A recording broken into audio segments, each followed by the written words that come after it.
There was more than a hint of relief about the celebrations from the Brandenburg Social Democrats as the first results of the state election came out. They had been pushed right down to the line by the far-right AFD. The SPD has run this state since reunification in 1990, and their incumbent premier says this has been a wake-up call. When an openly, in big parts, and overall openly right-wing extremist party in our state scores around 30% of votes, it's hugely alarming for all of us, for all Democrats, for everyone who stands up for freedom, openness and tolerance. Despite all the pride we feel today due to the good result, we must take this seriously. Wojtke spent a good part of the campaign distancing himself as much as possible from Chancellor Olaf Scholz and the national ruling SPD party in an attempt to avoid a repeat of the electoral thumping the Social Democrats took earlier this month in Saxony and Thuringia.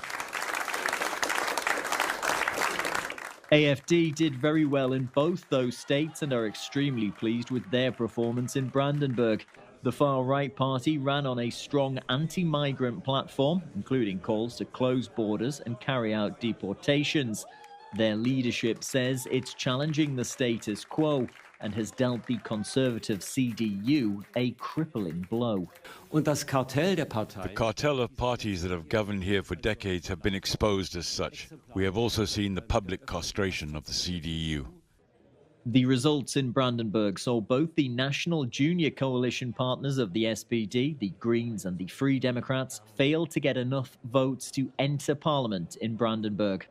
With the election ran, perhaps the more difficult task remains ahead, and that will be forming a government out of those that have won the seats here in the Brandenburg parliament.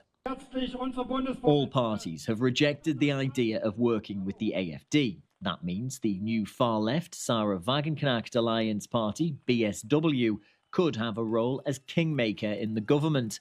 However, that would mean forming a coalition with the centre-left Conservatives and the far-left in what's likely to be a fragile union held together with many a compromise. Don't expect the talks to be over quickly. Peter Oliver, CGTN, Potsdam, Germany.